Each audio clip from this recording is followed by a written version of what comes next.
As far as small but powerful family-run cartels go, the Santa Rosa de Lima cartel stands out. This criminal organization was run by Jose Antonio Yepez El Marro Ortiz. Yepez Ortiz was deemed one of the most wanted cartel bosses in Mexico. His close associates are made up of 14 people, including their families. Jose Antonio was born in Guanajuato City, Mexico, to criminal mother and the main sponsor of the aforementioned cartel. Other financial operators are presumed to be the uncles of El Marro, with Santiago G, aka Bachicha, the main operator. The authorities also identified Juan Manuel, who went by A, Artemio E, aka El Temo, Eusebio G, who went by El Titis, and Jose Alejandro, who went by J, among much more.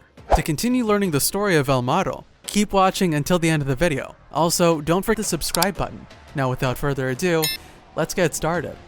The Santa Rosa de Lima cartel, also known as the CSRL, is a Mexican criminal organization named after the town of Santa de Lima, which is located in the municipality of Villagrán, Guanajuato, in north-central Mexico. The organization was founded in 2014 as a fuel theft group by David Rogel Figueroa, nicknamed El Güero. It has expanded and gained notoriety since under Ortiz's leadership through Villagrán and in adjacent parts of the state with Querétaro and Michoacán, where its main activity and revenue earning is from oil and fuel theft. The fuel thief's career took a start when he conducted transfer of drugs and the theft of vehicles. In 2017, Jose Antonio assumed leadership of the Santa Rosa de Lima cartel and gained recognition as El Marro, also called the Mallet and/or the Brown, due to his uncharacteristic bravery often displayed in his emotional videos challenging both the government and much larger and more diversified cartels and so-called enemies. In late January, a Narco manta, which is a threat from a drug gang written on a banner, was left near the Pemex refinery in Salamanca, Guanajuato. Seemingly signed by the CSRL leader Jose Antonio himself, it turned out to be a warning to López Obrador, asking him to remove security forces from Guanajuato or innocent people would die. Mexico's Attorney General immediately opened an investigation into the matter and said the CSRL was reacting to President López Obrador's plans to fight back against rampant oil theft in Mexico. However, El Marro denied having written the threat and blamed rivals in the Jalisco Cartel New Generation, or CJNG, for setting him up. But this denial has not taken the pressure off him. Authorities are now looking back at El Marro's history and identifying the group's leadership structure. James Bosworth, founder of the Hexagon Consulting Group, wrote in his Latin America Risk Report on February 14th that the CSRL has ambitions of becoming a multi-state criminal group, rivaling some of the largest in the country. El Marro Ortiz raised the cartel's wealth by drilling pipelines that crisscrossed the state, registering 1,696 milking points, and then started selling the fuel on the black market. Any additional fuel taken was from robbing trains. The amount of fuel siphoned by Ortiz was estimated at one point to be valued at nearly $2 million a day.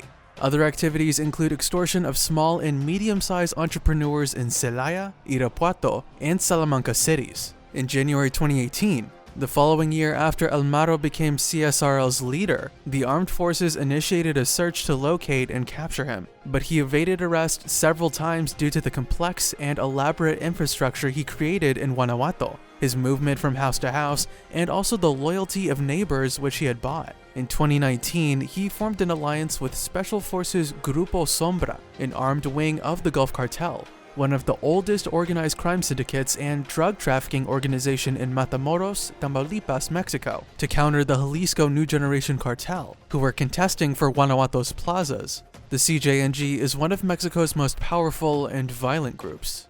The revenue from the oil theft was too lucrative for other criminal organizations to resist, especially the much larger, more prominent, and violent CJNG. The fight between these two rivals came to be as soon as El Marro assumed leadership and made oil and fuel theft popular. It also made Guanajuato the country's deadliest state in 2020, with more than 3,000 killings, making the state account for 12 homicides a day. The fight for cartels to take over the control of Guanajuato resulted in 3,211 murder cases related to the drug cartels in the state of Guanajuato between January and November 2019. On one such occasion, cartel hitmen were masked and caught on CCTV footage, storming the General Hospital of Salvatierra in Guanajuato with assault rifles before kidnapping a patient. Hours before, he was found dismembered in the street. Several of the cartel members searched room by room for their target as another man was seen walking down the corridor holding a security guard at gunpoint.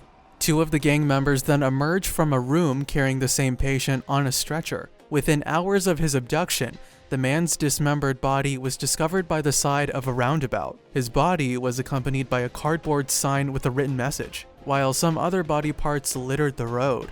In June 2020, state government raids and turf wars with the Jalisco New Generation Cartel resulted in the Santa Rosa de Lima Cartel losing much of their properties and territories in Guanajuato, Querétaro, and Hidalgo, and all of their soldiers. One of such properties was a prison El Marro created to house rivals from whom he believed he could extract information that would benefit the Santa Rosa de Lima cartel. When security forces seized control of the facility in the middle of last year, they freed 6 people, among them a police officer from the neighboring municipality of Celaya. In that same year, authorities froze more than $35 million from different accounts belonging to El Marro and the CSRL. In addition to that, 14 buildings and 129 vehicles were also seized. However, cartel members maintain a small presence in Villagran. During the raid, 30 CSRL members were arrested.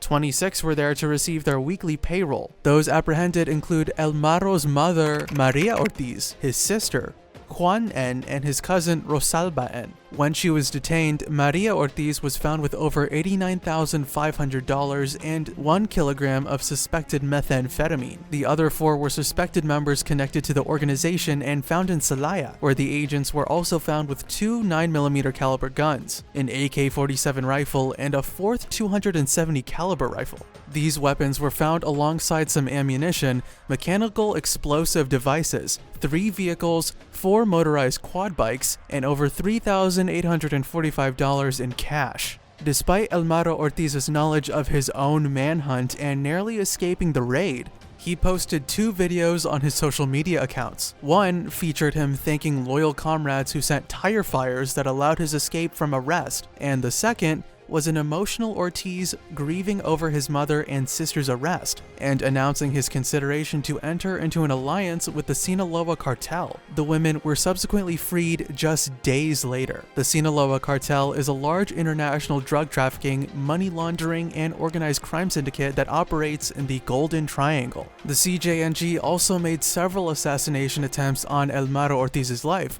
but Jose Antonio always escaped. Another attempt to murder him was made at his sister's wedding in June 2020, while struggling to gain ownership of other territories controlled by the Santa Rosa de Lima cartel. On the 2nd of August in 2020, during an early morning raid, El Marro was captured along with 5 other people by the joint effort of the Mexican Ministry of National Defense and other state government authorities. They secured an arsenal of weapons and rescued a locally abducted businesswoman. El Marro was detained through an arrest warrant for organized crime and fuel theft, and secured in the same maximum security prison where drug kingpin El Chapo Guzman once was, and escaped through a self-dug tunnel in 2015 before his recapture in 2016. It is predicted that Yepez's arrest will certainly set off the shifting of key criminal players in the state of Guanajuato, with possibly the forging of new alliances and a splintering of groups. But to be completely honest, no one knows what will follow this most recent arrest. Analysts seem to be split, and one possible outcome, infighting among the remnants of the Santa Rosa de Lima cartel, could lead to a greater fracturing and diffusion,